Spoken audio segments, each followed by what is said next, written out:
Hi, writers. I am here with Trish today, a former course student. I'm so excited to learn what she has been up to and learn about her success as a freelance writer. So let's hop right into it. Trish, welcome and thank you so much. Hey, thanks so much for having me. This is really exciting. Awesome. Tell me a little bit about the freelance work you do. Give students an idea of kind of what path you pursued and what you're up to. Sure. So I use my historical career background with my writing. I'm a nurse, and so I've entered the freelance writing space as writing content for the medical space within freelance. I have an interest in copywriting, which I think will kind of come naturally as I expand my service menu, but content for now seems to be my comfortable space with my clients with liking to storytell. And freelance was just kind of dropped into my lap, and I started to kind of see it out there, see it as an opportunity during my last program for my nursing degree. That was like a writing and research program. And so within the last 5-10 years, I've kind of recognized how much I like to write. So on the side for me, I work a 9 to 5 as a nurse at this point, but on the side for me, it kind of gives me a really great option for just my creativity as a creative outlet. So, it's an opportunity maybe to adjust to my full-time income at some point in the future. But for now, this is something I give my attention to after my taking care of my kids and working my full-time job. So it's nice that it can be as flexible as it is. Awesome. And so to clarify, you didn't have a writing background before you pursued freelance writing. No degree in or background formally or professionally in writing, just a pure interest. And what would you say to somebody who has those doubts saying like, well, I don't have this writing background, so this isn't really realistic for me, or they don't have the confidence because they just haven't done it professionally or haven't done it for money before? Sure. I think as a freelancer, especially as a nurse in the freelance world, clients are more interested in my expertise as a nurse. Freelancers that they could hire with a writing background don't have 23 years of nursing experience when they want somebody to write for the medical space. So having editors and content creators in place that help guide you towards what they want and what they're looking for, that's your backup. You don't have to be the most well versed in being a quote unquote writer jumping into this. They want your expertise, your historical background, I think. Yeah, I really try to drive that home in my content is that your prior experience is more valuable, like what you understand about people and what you understand about the subject that you're writing about actually comes more into play and is more valuable than just basic writing skills. And I think that's one of the biggest misconceptions and obstacles. So it's so good to hear you say that because you clearly did not let that stop you. And my background's the same. I was not a professional writer. Although I did have an English degree, I think my English degree might have actually held me back a little bit because the writing I do now is not the academic stiff Mhm. writing that I was forced to do in school. So, Sure. Yep. awesome. Yep. Same here. How would you describe where you were and just freelancing in general before you enrolled in the course? Give students an idea of kind of the before. So you were honestly my first experience. I was absolutely clueless. I think, your overview and perspective just kind of gave me the insight that I needed to get started. It was truly just the nicest high level overview of kind of how this works and just kind of how to find the confidence in the process and just that comfort level in jumping in and getting started. I think a lot of people, especially, I mean, I can use myself as an example. Nurses don't do anything without knowing exactly what the process is. I mean, you're not going to walk into a patient room and put an IV in someone if you've never done it before and you've never done your research and you've never practiced. So, for a lot of people, that comfort zone just isn't there because you're like, there's so many things I don't know. There's so many things I don't know. I don't even know where to get started. I wouldn't know even how to look into this, so just the confidence level and the fact that it's not just one thing. Every client's going to be a little bit different. Everybody's going to want something different from you. I've just eaten up all of the content I could literally find, in yours being quite a bit of that, especially early on, about just relaxing into the process and making connections and seeing what people need and seeing if it's a good fit and adjusting as needed. So, it's not, it's hard for people to step outside of their comfort zone and making those first connections with clients and getting on calls and touching base about what they need. But honestly, through some of the content that I've absorbed, another nurse actually podcast, a topic about, just bringing in an editor from the outside, and had asked her, what's most important for you? And that person was just like, I love people who are easy to work with. They don't have to be the smartest, they don't have to be the most experienced, but people who are kind and easy to work with and absorb, what the needs are, and the pain points of the client, and truly listen. That's the connection, and that's where you're going to find that success, I think. Yeah, I'm so glad you said that, and that's why I'm doing kind of a confident client call session in the course on the 15th. This exact misconception, I think, that a writer is going to need to get on a call and like sell themselves and say, this is why I'm so great. And really our job is to sit there and listen. And like you said, anticipate what they need, be curious versus thinking you need to present something to someone. And Yeah. that just takes so much more pressure off the call, because if you are meeting with a client for the first time thinking you need to know everything and have everything, figured out and understand their business entirely and say all the right things, it's not realistic. It's not possible. You're more going in there as a consultant and saying, what do you need? And let's see if we're the right fit versus Sure. let sell myself to you. And that's such a great point that you bring up, because, for example, if I'm training someone in my current job, or even in the last 20 years of my nursing experience, you bring somebody new into the mix, you don't have to have all the answers ever. And it's almost worse if that's kind of how you come across, and so there's absolutely nothing wrong with taking a humble moment and just saying, I'm not quite too sure, but I'll find out for you and we can figure this out together. That, I think, brings more respect and more of a comfortable connection between anyone, whether it's a client or a patient of mine, or, working with a doctor, or, in my different experiences that I've applied this to, people don't really want you to come across like you know it all. It's not possible, and everyone knows that. Yes, especially if you're a business owner, that you have an objective in your mind of what you want done. You are kind of going into this understanding you're going to have to teach somebody about your company, your product, so it's the client is actually going into it saying, is she going to be able to learn? I don't expect her to know what I want at this Right. until I Yep. tell her. How well is this person able to be guided? Yeah, for sure. What were your biggest learning moments or takeaway from the course? Was there anything that might have stood out to you? I know you said this might have been your first course. Yeah. Yep.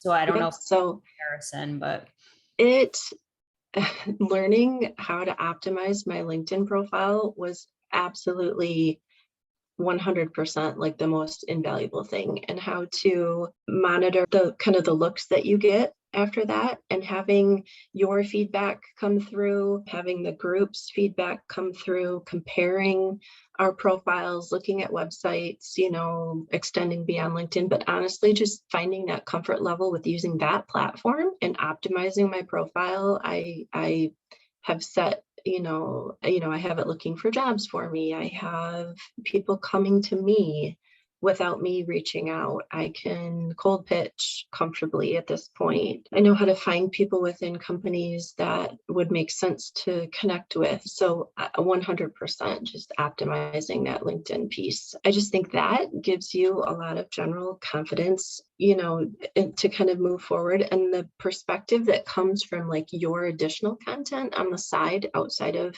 the courses, like your podcast and your blogs and articles and the website, things like that, are such good backup resources to joining the course and having things to be able to look back on. Yeah.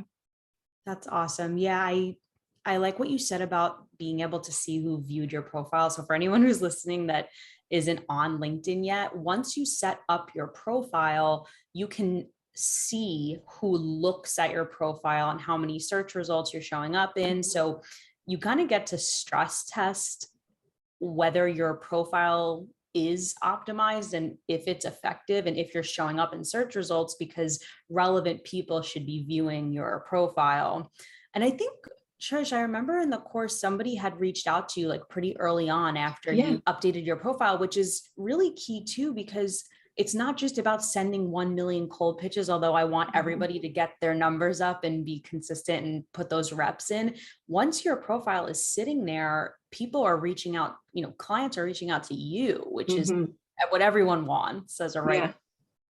Yeah. Yep. That's the fantastic piece of it, is it's not just a one-way street at that point. Then, I mean, that's, we'll use LinkedIn to be, vetting clients, and they're using LinkedIn to vet their freelancers. So it's kind of a two-way street. Yes. And sending direct messages on there is actually appropriate versus like other social platforms, because it's Right. more business use. They're on there looking for you and vice versa. So Yeah. what would you say to a freelancer who is thinking of joining 30 days to paid, but they're on the fence? Honestly, and that was me for a little while, but that was not anything that had to do with you. That was me deciding where to jump in and what made the most sense and was the most relevant to me getting started. I honestly think after doing that, I mean, the cost versus benefit outcome of that, I mean, it was just, there's no reason, honestly, not to take the course. I think if you're looking for entry level perspective on this and confidence. I mean, I know I just keep saying that word, but truly, like, my comfort level just skyrocketed through the roof once I heard, especially a lot of your experience and where you started and how you applied all of this. And then, fine tuning that and honing it and tweaking it. Everybody has that opportunity. So, it was the first step for me in kind of putting myself out there, and like I said, my LinkedIn profile is just getting tons of looks. Whether or not I choose to engage and move forward with wherever I'm at in my life, that's up to me, but it's working. It's honestly working. So I'm just kind of now able to pursue those opportunities at my own pace and know that things for me are just kind of organized and ready to go. That's awesome. Yeah. And I like that you are working full time and pursuing freelancing on the side, because that's going to be a lot of people's situation.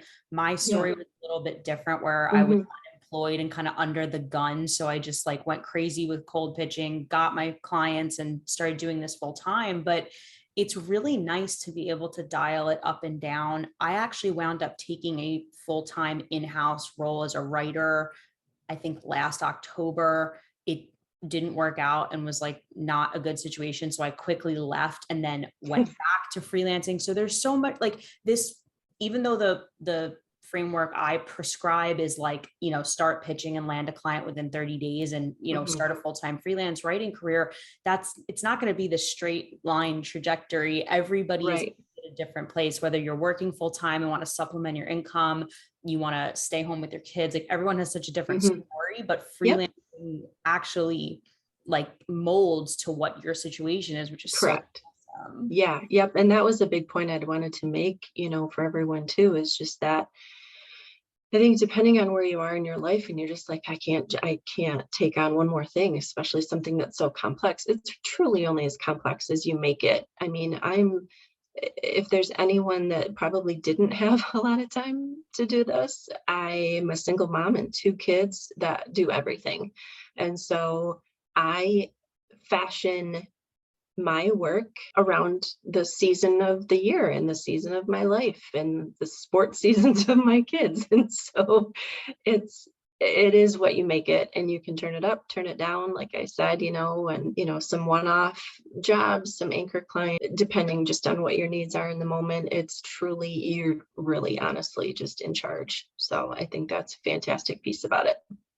And I'm just curious, do you plan on ever just going full time and transitioning out of your full time role, or do you see yourself kind of balancing both?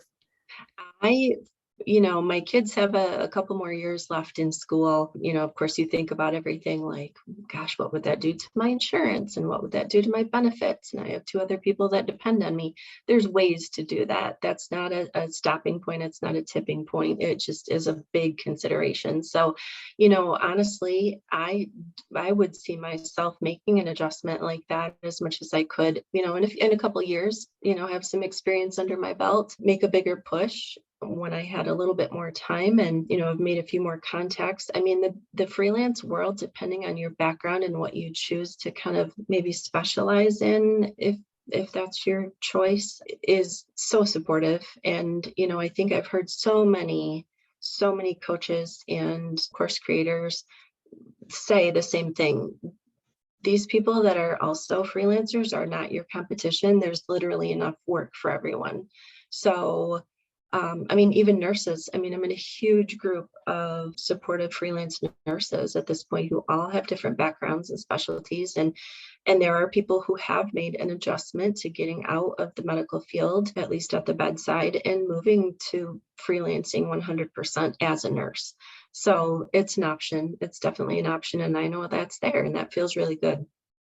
Yeah, that's awesome. And I can't hone that there, or I can't focus in enough on that point about there being enough work for everyone, because so many people are thinking that copywriting is a saturated field and they're wondering, should I even bother? And I would actually take it so far as to say there's too much work and not Yeah. enough writers. Like Yeah. The internet is not exhaustive. there's so many new businesses, and like, you're somebody who has a niche and a specialty. A lot of writers are even afraid to narrow down their options to Mhm. a specialty in a field. And I think that has just worked really well for you and all the other nurse writers, is Mhm. using this specialty. Yeah. And, that does take me back to a point that I know you've talked about a lot in the past too. And especially if there is a specialty involved, is truly to just give yourself the grace to know that you don't have to, I don't want to say lower yourself, but to look for low paying work. People that have a specialty truly they're an investment that a client needs and wants to make. And that's their expectation. So, looking on the sites for, words per pennies basically, and moving forward with those types of jobs just because maybe it's easier once you kind of have a little bit more information in your back pocket on how to give yourself the luxury of knowing that you're worth a higher paying client and a higher paying job. There's no reason anybody should start, feeling like they have to pull in that type of work. Yeah, there's high paying stuff for everyone who just kind of makes that effort, I think. Yeah, it's almost like, even if it takes a little bit longer, if it seems a little bit more difficult, hold Yeah. for the higher Yeah. goals so that you don't burn yourself out and Yes. get discouraged. Yeah. Yep. I was just going to say the burnout that comes from just trying to do enough of that type of work to make the money you want to see. It's going to stop you in your tracks and it's going to turn you off really to the best part of freelancing, I think. Totally. Oh my gosh. Well, it's been amazing to learn about your perspective and your experience. Anything you would want to add or? Truly, I think just one last thing is joining the course and having the support of the people who are going through things at the same time as you, and having the accessibility to the course creator themselves with this information, who gives you personalized feedback and times to meet. And that accessibility was just, another invaluable piece, I think, of that opportunity. So that probably clinched it for me, is knowing that it's just not like a stand back and do your course on your own time without the interaction. But the interactive piece, I think, was just fantastic. So I was really happy for that part. Oh, that's so good to hear. I have to make sure I mention that in my marketing. I provide support. You won't do it. Yes, you're not by yourself. Yes. Well, Trish, it's been amazing speaking to you and catching up. I look forward to seeing you in the Slack group and hopefully on the calls. And thank you so much. Thank you. It's been fantastic. I appreciate the opportunity.